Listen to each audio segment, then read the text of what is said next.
ভাগলপুরের বদরামাসি গ্রামে মা মেয়ের প্রেমিক ঘিরে ঘটে গেল চাঞ্চল্যকর খুনের ঘটনা, প্রেম, ব্ল্যাকমেল ও নৃশংস হত্যার রক্তজ্বালানো কাহিনী। 2019 সালের ঘটনা। এক মহিলা, সীমা মণ্ডল, তার নিজের বেডরুমে রঞ্জিত সাহার সাথে ইন্টিমেট হচ্ছিলেন। ঠিক সেই সময় বাইরের দিক থেকে তাদেরকে দেখে ফেলে সীমার মেয়ে পিউ মণ্ডল। দৃশ্যটি দেখেই সে চমকে ওঠে। কিছুক্ষণ পর সীমা এবং রঞ্জিত যখন জামাকাপড় ঠিক করে বেরিয়ে আসে, তখন দরজার সামনে দাঁড়িয়ে পিউ সরাসরি বলে বসে, তুমি মায়ের সাথে যা করছো সেটাই এখন আমার সাথেও করতে হবে, না করলে আমি বাবাকে আর পুরো গ্রামবাসীকে জানিয়ে দেব। প্রথমে রঞ্জিত সাহা বাধা দিলেও পরে সে সুযোগ বুঝে মা এবং মেয়ের শরীর নিয়ে খেলতে শুরু করে। এটা একদিনের নয়, এরপর থেকে নিয়মিতই চলতে থাকে। কখনো মেয়ের সাথে, কখনো মায়ের সাথে, আবার কখনো দুজনের সাথেই একসাথে ইন্টিমেট হতো। এই ভয়ঙ্কর ঘটনা ঘটে বিহারের ভাগলপুর জেলার সানহোলা থানার অন্তর্গত বদরামাসি গ্রামে। একটি ছোট্ট বাড়িতে এই অমানবিক কাণ্ড চলতে থাকে। এবার একটু পটভূমি জানাই। সেই বাড়ির কর্তা ছিলেন বিপ্লব মণ্ডল। পেশায় তিনি একটি ছোট্ট খাবারের হোটেল চালাতেন এবং পাশাপাশি একটি গোলদারি দোকানেও কাজ করতেন। তাদের পরিবার ছিল খুবই সাধারণ। স্ত্রী সীমা মণ্ডল, মেয়ে পিউ মণ্ডল এবং ছোট্ট একটি ছেলে, নাম গোপন, নিয়ে তাদের সংসার। বড় ছেলে অরুণ মণ্ডল বাইরে খালাসির কাজ করতেন। তাদের হোটেলে নানা ধরনের লোক আসত, খেত এবং চলে যেত। কিন্তু কিছুদিন থেকে রঞ্জিত সাহা নামে এক ব্যক্তি বারবার তাদের দোকানে আসতে শুরু করে। সে আসলে সীমা মণ্ডলের প্রতি আকৃষ্ট হয়েছিল এবং বাহানা করে হোটেলে ও দোকানে ঘোরাঘুরি করত। সীমা মণ্ডল বিষয়টা বুঝতে পারেন। প্রথমে তিনি রঞ্জিতের প্রস্তাব নাকচ করেন, জানান যে তার সংসার আছে, 3টি সন্তান রয়েছে। কিন্তু এরপরও রঞ্জিত তার চেষ্টা চালিয়ে যায়। আস্তে আস্তে আলাপ থেকে বন্ধুত্ব হয়, আর বন্ধুত্ব থেকেই প্রেমে পড়ে যায় তারা। বিপ্লব মণ্ডল যখন দোকানের কাজে বাইরে থাকতেন, তখন সেই সুযোগে রঞ্জিত সাহা বাড়িতে চলে আসত।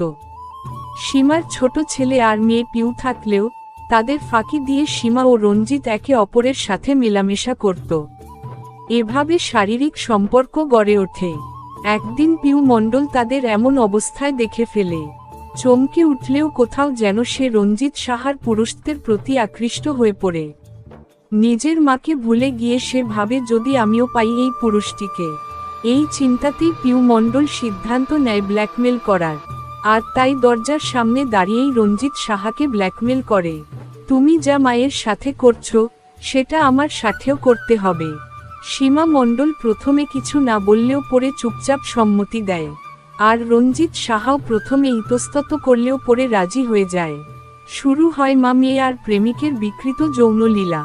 এটা চলতে থাকে দিনের পর দিন, কখনো একা, কখনো 3 জনে মিলে একই বিছানায়। বিপ্লব মণ্ডল একসময় টের পেয়ে যান। তিনি নিজের চোখে সীমাকে অন্য পুরুষের সাথে দেখে ফেলেন। প্রথমে রেগে গেলেও পরে শান্তভাবে স্ত্রীকে বোঝানোর চেষ্টা করেন, তুমি ভুল করছো, আমাদের সন্তান আছে, প্রতিবেশী আছে, এই ঘটনা জানাজানি হলে সম্মান নষ্ট হবে।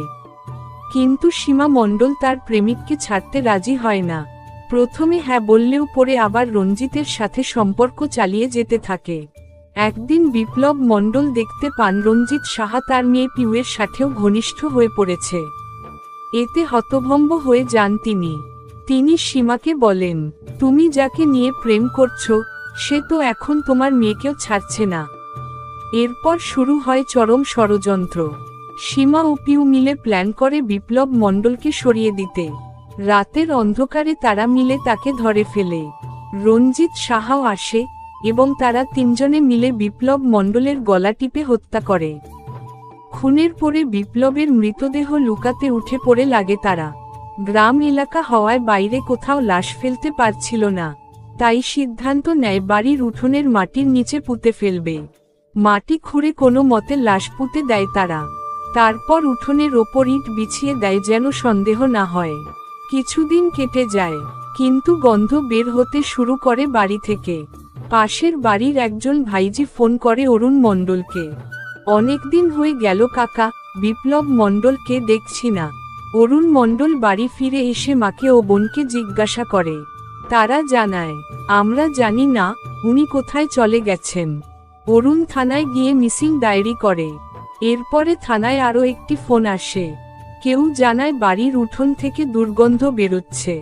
পুলিশ ডাউট করে, ফরেনসিক টিম নিয়ে বাড়িতে যায়। খোঁড়াখুড়ি করে, তারা পায় বিপ্লব মণ্ডলের পচাগলা মৃতদেহ। মা মেয়ে এবং রঞ্জিত সাহাকে গ্রেফতার করা হয়।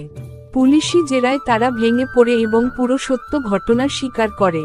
নিজের স্ত্রীর পরকীয়া দেখে স্ত্রীকে বোঝানোর চেষ্টা করেছিলেন বিপ্লব মণ্ডল, কিন্তু এই পরকীয়া শেষ পর্যন্ত তাকে প্রাণ দিতে বাধ্য করল।